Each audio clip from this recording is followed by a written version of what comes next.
Assalamualaikum warahmatullahi wabarakatuh. Selamat datang di Pena Ilmu. Sebelumnya jangan lupa klik tombol subscribe agar tidak ketinggalan video menarik lainnya.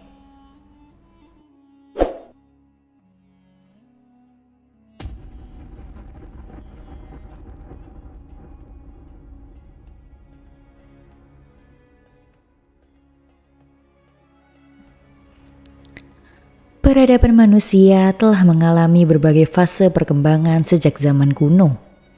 Dan salah satu peradaban yang paling menonjol dalam sejarah adalah Babilonia. Terletak di wilayah Mesopotamia yang kini merupakan bagian dari Irak modern. Babilonia dikenal sebagai pusat ilmu pengetahuan, kebudayaan, dan pemerintahan yang maju pada masanya. Kota ini menjadi saksi dari berbagai pencapaian luar biasa, mulai dari sistem hukum pertama di dunia hingga perkembangan arsitektur yang menakjubkan. Babilonia memiliki kisah yang berhubungan dengan berbagai ajaran keagamaan, termasuk dalam Al-Quran. Kehancuran dan kebangkitan Babilonia menjadi cerminan dari siklus peradaban yang mengikuti prinsip-prinsip keadilan dan ketundukan kepada hukum Tuhan. Kisah Babilonia memberikan pelajaran berharga tentang bagaimana suatu bangsa dapat mencapai kejayaan, namun juga bisa mengalami kehancuran akibat kesombongan dan ketidakadilan. Melalui pembahasan ini, kita akan menelusuri asal-usul Babilonia, pencapaian besar yang mereka raih, serta kaitannya dengan ajaran Islam. Dengan memahami sejarah Babilonia, kita dapat mengambil hikmah yang relevan dalam kehidupan modern, khususnya dalam membangun peradaban yang berlandaskan keadilan dan ketakwaan.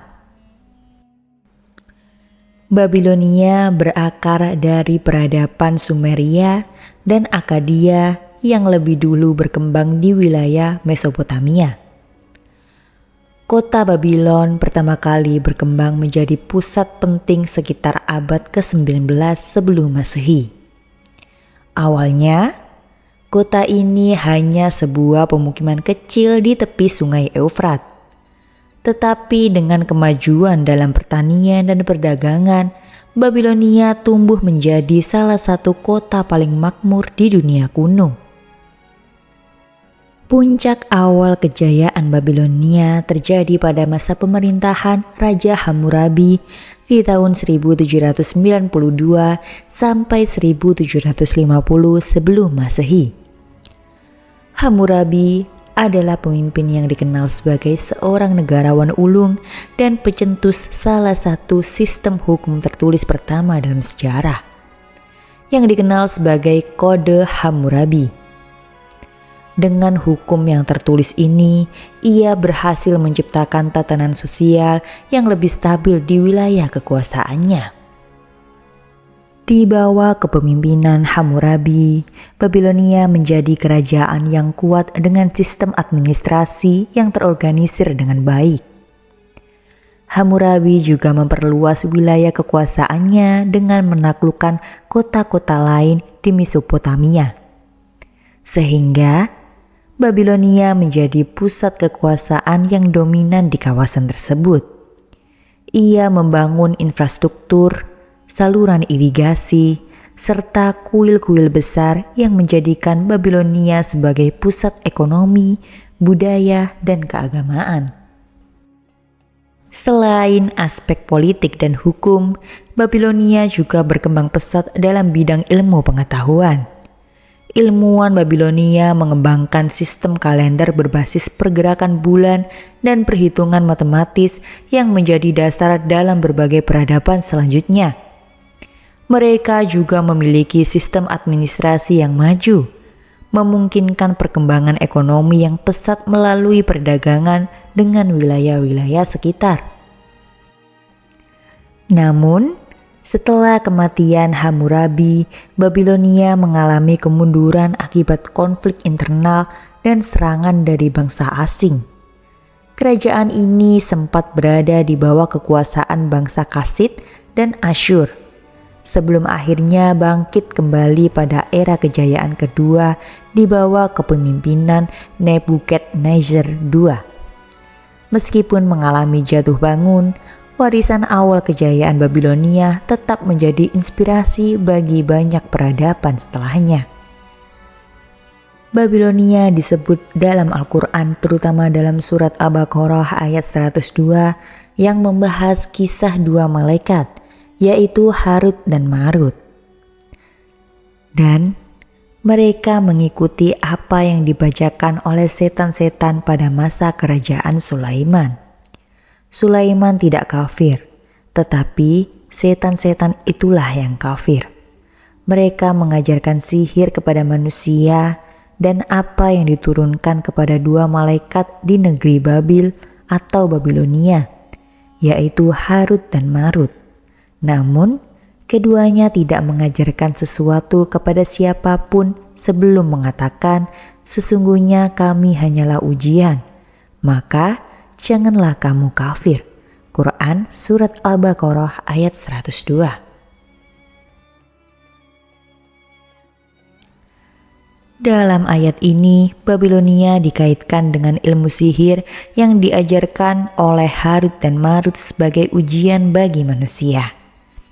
Mereka memperingatkan bahwa ilmu ini bisa membawa keburukan jika disalahgunakan.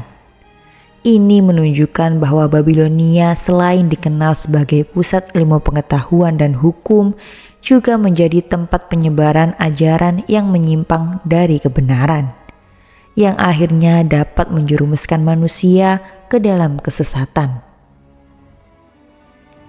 Selain itu, kehancuran Babilonia juga dapat dikaitkan dengan berbagai ayat Al-Quran yang menegaskan bahwa kesombongan dan ketidakadilan akan membawa kehancuran bagi suatu bangsa. Sebagaimana firman Allah, "Dan betapa banyaknya negeri yang telah kami binasakan karena penduduknya zalim.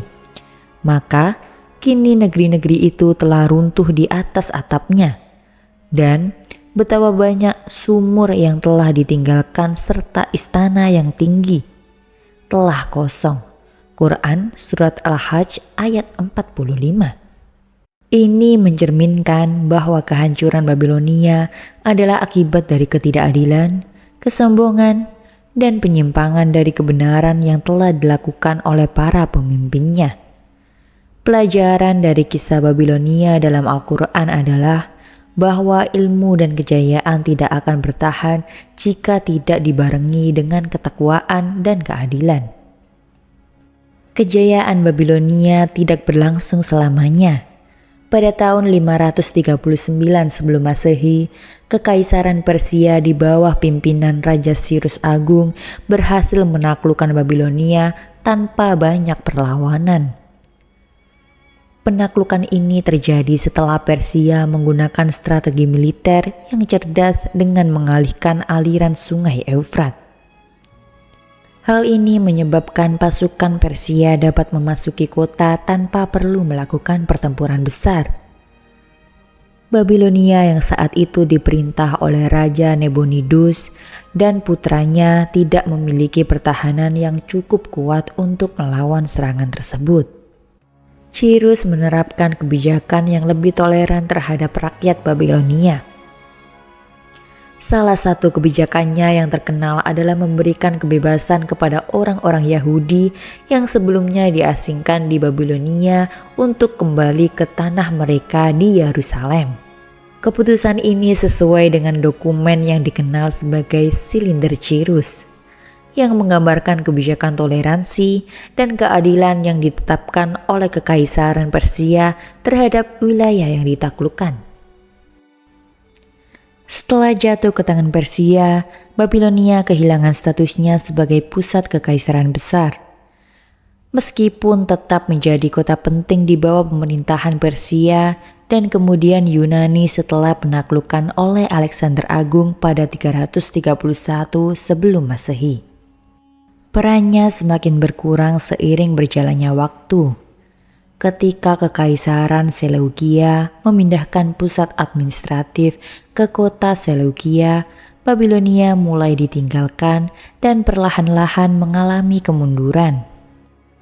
Pada abad pertama Masehi, Babilonia hampir sepenuhnya ditinggalkan dan hanya tersisa sebagai reruntuhan. Wilayah yang dulunya menjadi pusat peradaban dunia berubah menjadi gurun, meninggalkan jejak sejarah yang kemudian ditemukan oleh para arkeolog pada abad ke-19. Runtuhnya Babilonia menjadi bukti bahwa bahkan peradaban yang paling megah pun tidak dapat bertahan selamanya jika kehilangan keseimbangan dalam pemerintahan dan moralitas.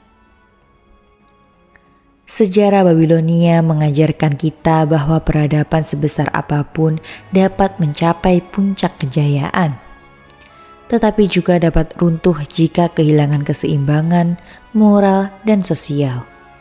Kemajuan ilmu pengetahuan, ekonomi, dan militer tidak cukup untuk menjaga kejayaan suatu bangsa jika tidak dibarengi dengan keadilan dan kebijaksanaan dalam kepemimpinan. Pelajaran dari Babilonia dalam Al-Quran menunjukkan bahwa kesombongan, ketidakadilan, dan penyimpangan dari kebenaran akan membawa kehancuran. Ini menjadi pengingat bagi kita semua bahwa dalam membangun peradaban, kita harus selalu berpegang pada prinsip-prinsip keadilan, ketakwaan, dan keseimbangan dalam berbagai aspek kehidupan. Hanya dengan itu, suatu bangsa dapat bertahan dan memberikan manfaat bagi generasi yang akan datang. Itulah tadi sejarah tentang Babilonia. Semoga kisah ini bermanfaat. Kurang lebihnya saya mohon maaf. Wassalamualaikum warahmatullahi wabarakatuh.